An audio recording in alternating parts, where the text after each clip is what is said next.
Terung petai bilis sweet and sour, ikan bilis mata biru. Jom Ina kongsikan resepi. Jangan lupa subscribe, klik like dan juga klik loceng. Dah nama pun terung petai bilis sweet and sour, tentulah antara bahan utama adalah terung. Ina guna terung yang purple ni. Ina potong panjang-panjang macam ni. Kemudian Ina goreng. Sebelum goreng tu Ina lumurkan dengan serbuk kunyit dan juga sedikit garam bagi dia ada rasa sikit. Kita goreng. Dan petai pun Ina goreng tau. Ada orang dia tak goreng petai, just masuk macam tu, tapi Ina lain. Ina akan goreng dulu petai tu. So Ina goreng dulu petai sebelum Ina buat dia punya sambal.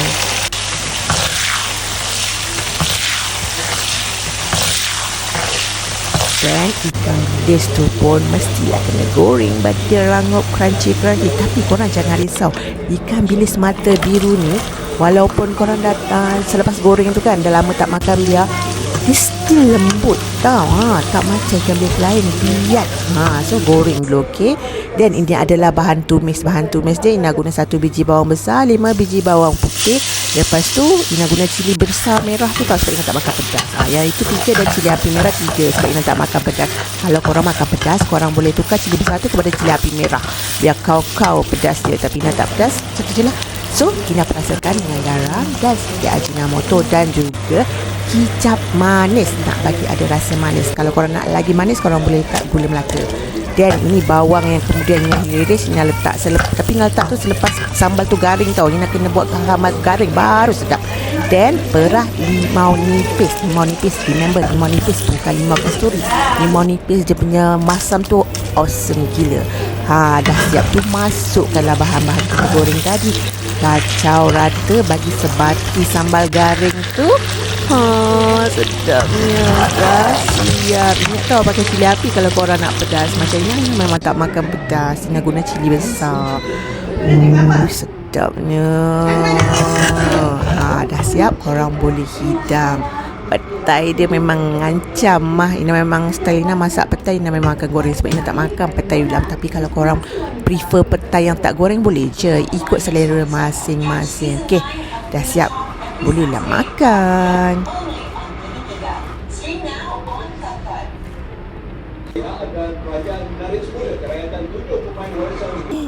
Dah siap terung petai bilis sweet and sour. Okay, ini mama favorite Ina. Dia je nak makan, sabar bagi mami makan dulu terung petai bilis sweet and sour. So dia lebih rasa sour.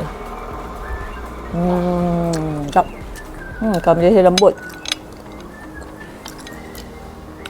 Limau nipis tu ikut kadar kemasaman yang korang suka. Guna limau nipis tau, bukan limau kasturi. Limau nipis dia sedap, dia lain. Kalau suka pedas, guna cili banjir merah tu. Ina campur cili besar dan cili merah. Cili besar merah dan cili banjir merah tu. Cili api merah tu Ina campur. Sebab Ina tak makan pedas. Oh ya, lupa nak kongsi. Kalau korang makan belacan, korang boleh ganti ikan bilis tu dengan belacan. Maksudnya korang kisar sekali, korang tumbuk dia. Tak adalah korang kisar halus tau, kira macam tumbuk lah cili tu. Korang tumbuk atau guna chopper, dia tak ada hancur sangat. Masuklah belacan tu kalau korang suka makan belacan. Macam Ina tak suka belacan. Bukan tak suka, tak boleh makan belacan. Nanti Ina gatal sana, gatal sini. So Ina guna ikan bilis. Tapi ikan bilis ni Ina goreng.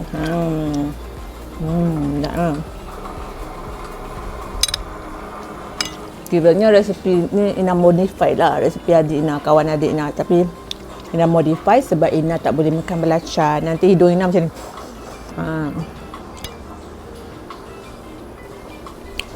Sedap.